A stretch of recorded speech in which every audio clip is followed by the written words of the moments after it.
আসলে তো ভালো ইসলাম শাসন উদ্দেশ্যে এটা তো সবাই চাইতেছে, ছাত্ররাও চাইতেছে।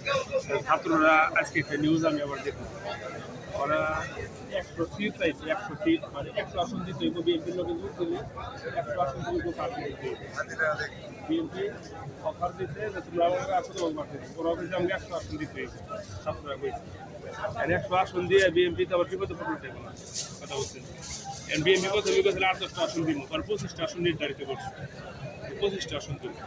এখন এর ভিতরে হলো ভিত্তি হয় না, নিউজ তো মনে করেন যখন যে ফিলে একটু পায় সুর ওই ফিলে করে বলে, আবার 2 দিন পর অন্য ফিলে করবো। যেমন আসিফ কইছিল যে একবার নিষিদ্ধ করে দেবো আওয়ামী লীগকে, পরে আবার সুর দিছে যে আওয়ামী লীগের যারা এই দুর্নীতির ভিতরে না আসছিল তারা ক্ষমা চাই আবার নির্বাচন করতে পারবে। আসিফ মাহমুদ উপদেষ্টা, ক্রীড়া উপদেষ্টা, ওই আবার এই সুর পেয়েছে, আবার তার কয়েকদিন পরে আবার না করে দিচ্ছে। কারণ আছে এটা রাজনীতি